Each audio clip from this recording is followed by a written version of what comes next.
sip on the latest in pop culture, celebrity news, and real talk. I'm so glad you're here, and remember, the more we talk, the more we grow. So grab your favorite cup of tea, settle in, and let's dive into today's conversation. Today, I got one of my besties with me. So, Toya has been my friend since middle school, 6th grade middle school. Toya, introduce yourself to everyone. Hey everyone, it's me, Toya, the Toya. I've been best friends with Tia since middle school, as she said. We met each other trying to be competitors. Yes. Running for presidency. Yes. And after that, it was inseparable. Yeah. Middle school to high school. Yes. And even though we went off to different colleges, it never changed. And even with us having kids, everything is still like this. Exactly. Our kids my kids call her auntie. Her kid calls me auntie. So we remain close throughout, and we're gonna be. Her kid calls me every morning. Yeah. That's I want to speak to Auntie Toya. Yeah, Auntie Toya. Where's Legacy? And the legacy is like, I want to go by Auntie Tia. Yeah. So our kids are basically growing up as close as we did when we were younger. So honestly, it's just beautiful. And it's like crazy. Full circle. Yeah, I love it. It's scary a little bit. Because Nia is literally her exact. So let's get into our hot tea segment, okay? So our hot tea segment is about P. Diddy. So we've spoken about him in the past, right?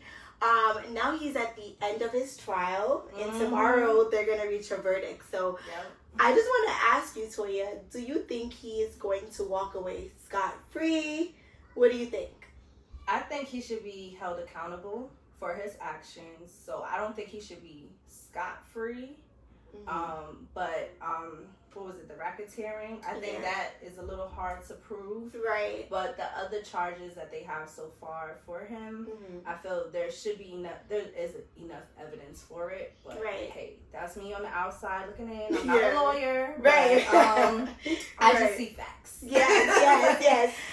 It's definitely hard to prove some of the things because a lot of it seems like the people that were involved were voluntarily doing what they were doing. That's where it's mixed reviews about it because everyone agreed to it. Exactly. Even in Cassie's situation, she could have been groomed into it. Yes. And the psychological factor of her doing this to please him, and then eventually maybe it did pleasure her. Exactly. I think two things could be true at once. Yeah, right. Exactly. I do believe that she was groomed as well because when they met, she was only 19 years old. Yeah. But I do feel that after a while, it was her choice to stay. You know what I mean? Yeah. You become complacent. You get used to it, and once again, the psychological background of it, she thinks this is how he loves her. Right. He loves me because I do this, and this is what keeps him happy, and I'm going to do it. Right. And then eventually, so it's a lot going on with that, but, they all actively did it. Yep. You didn't have to get on that flight. Yep. You didn't have to get no baby oil on you. You didn't have to... You didn't have to do nothing. Right. You were no. Yep. I just want to enjoy my vacation. Exactly. It could have just been no. That's true. So. But I do feel like he's very powerful too. Yeah. So I power think that is a huge. Yeah. Power and money. Exactly. Those two together is not a good mix. You could use it for good or you could use it for bad. Yeah. So it's true. Yep. Alright, so now it's time to get into our main topic for today. The question is it important for parents to apologize to their children? What are your thoughts on that? It is, because they're little humans, they have feelings, and they need clarification on what is happening, why these actions were taking place, and as parents, we owe it to our kids to take accountability. Yes. Because later on in life, when you don't apologize to your kids for the basic, emotions or stuff that they may go through, so we don't want our kids to later on grow up to be those people who cause trauma and don't understand what it means to say sorry or accept apology. As parents, you want to raise kids to be emotionally intelligent. We want them to be able to trust us. And in order for them to trust us, we have to be vulnerable in front of them. We have to apologize. I remember growing up, I never felt like it was okay to make mistakes. In fact, being raised in a Caribbean household, no one really apologized to me for anything. They don't. They don't apologize. No. Apology? What is that? I'm the adult. I'm the parent. What I say goes. You know what I mean? Their apology was food. Their apology was, here's some clothes. Yes.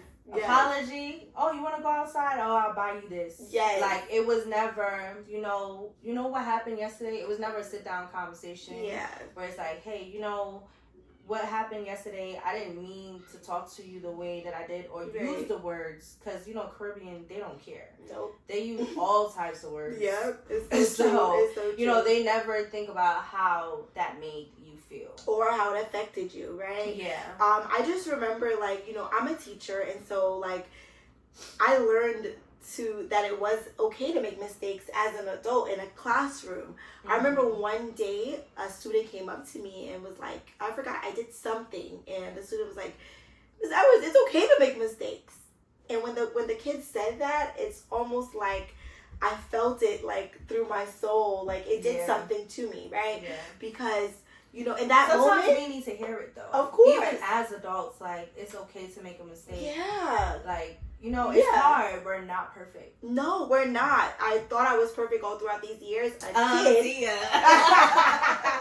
kid told me I wasn't perfect, and then and then it was okay to not be perfect. Yeah. And then in that moment, I felt like, wow, and ever since that day, I kept saying in the classroom, it's okay to make mistakes. It's okay to make mistakes. It's okay to make mistakes. And that really trickled down to my parenting, because now that I've become a parent, I instill that in my kids. I tell them, it's okay to make mistakes. Kai will say something like, Mommy, it's okay to make mistakes. That's how you learn. That's a phrase that we use in our house a lot, because I'm teaching them that it's okay to make mistakes. No one's perfect. You're not perfect. And when I do something wrong, I apologize to my kids, right? I want my kids to be able to understand and trust me and know that I love them. And it's all love. But yes. It has to be good love. Exactly. Not bad love. Not toxic love. Not toxic love. Right? We don't have to put that into our kids. Exactly. As parents, our new age parents, however you want to put it, we want to do better than our parents, and they did a phenomenal job, because we did do we great. Turned out pretty great. We're perfect in our own little ways. Yes. But I mean, they did what they did in the time they were in. Yeah. So now that we have our own kids, we owe it to them to just apologize. That's true. Show them love. So our tea of the day is the Cersei tea. The Cersei tea is amazing because it regulates the blood sugar. It detoxifies the blood. And it helps to relieve cramps.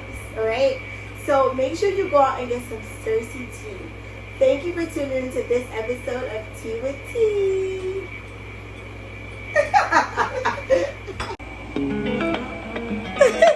Look, we're live on air.